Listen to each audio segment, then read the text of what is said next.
ఇప్పుడు ఏదైతే కల్వకుంట్ల కవిత గారు కొత్త పార్టీ పెట్టబోతున్నారు, ఈ కొత్త పార్టీ పెద్దోళ్ళ కోసమా పేదోళ్ళ కోసమా? తెలంగాణ జాగృతి పార్టీగా ఆవిర్భావం చెందబోతుంది అనేటువంటి విషయం బహిరంగంగా కవితక్కనే ప్రకటించారు. నేనేమంటున్నా, మేము గత ప్రభుత్వాలు జాతీయ పార్టీలు పనిచేసినవి చూసినాం, జాతీయ పార్టీలను చూసినాం. ప్రాంతీయ పార్టీగా ఉన్నటువంటి బీఆర్ఎస్ పార్టీ ఉద్యమ పార్టీ అని చెప్పేసి ఉద్యమ పార్టీగా ఉన్నటువంటి పార్టీ జాతీయ పార్టీగా అవతరించి ఇక్కడ ఉన్నటువంటి ప్రయోజనాలన్నింటి కూడా తాకట్టు పెట్టే విధంగా ఏ ఒక్క వర్గాలకు కూడా ఈ 10 ఏళ్లలో కొన్ని వర్గాలకు కొంతమేర న్యాయం జరిగినప్పటికీ ఇంకా న్యాయం చేయాలనేటువంటి వర్గాలు చాలా ఉన్నాయి. కాబట్టి మేమంటున్నాం, భౌగోళిక తెలంగాణ అనేటువంటి వచ్చింది, ఈ రాష్ట్రంలో సామాజిక తెలంగాణ అనేటువంటి రాదు. ఈ సామాజిక అంతరాలను దూరం చేయాలంటే తెలంగాణ జాగృతి మాత్రమే ఒక ఏకైక వేదిక అని చెప్పేసి మేము భావిస్తాం. అందులో భాగంగానే బీసీ బిల్ ఏదైతే కాంగ్రెస్ పార్టీ 42% బీసీలకు ఇస్తానటువంటి రిజర్వేషన్లు ఇస్తామని చెప్పేసి ఏదైతే ప్రకటించాలో కామారెడ్డిలో, ఆ డిక్లరేషన్ అమలు చేయాలని చెప్పి కొట్లాడినటువంటి వ్యక్తులు మేము కదా. ఇవాళ ఏదైతే డెడికేషన్ కమిటీ ఇస్తే డెడికేషన్ కమిటీకి కావచ్చు, బీసీ సంబంధించిన కుల పోరాటాలు జరిగిన, రౌండ్ టేబుల్ సమావేశాలు జరిగిన, ఎక్కడికక్కడ బీసీ తప్పు అండగా ఉండి పోరాడేటువంటి పార్టీ ఎవరు? తెలంగాణ జాగృతే కదా. కాబట్టి మేమంటున్నాం,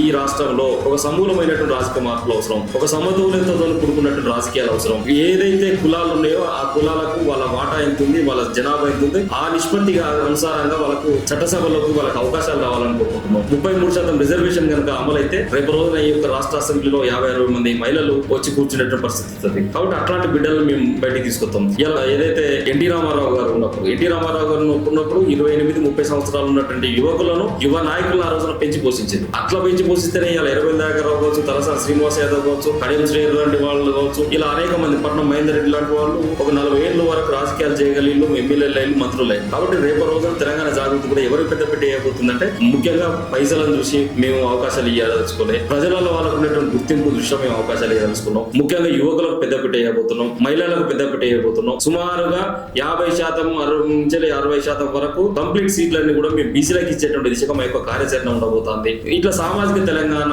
అంతరాలు ఏవైతే ఉన్నాయో వాటిని వివిధ పార్టీలకు సామాజిక తెలంగాణ అనేటువంటిది ఒక నినాదం లాగా ఉండదు. కానీ సామాజిక తెలంగాణ మాకు విధానం అనేటువంటి విధంగా తెలంగాణ జాగృతి చిత్తశుద్ధితో తెలంగాణ సమాజం కోసం పని చేయబోతాం.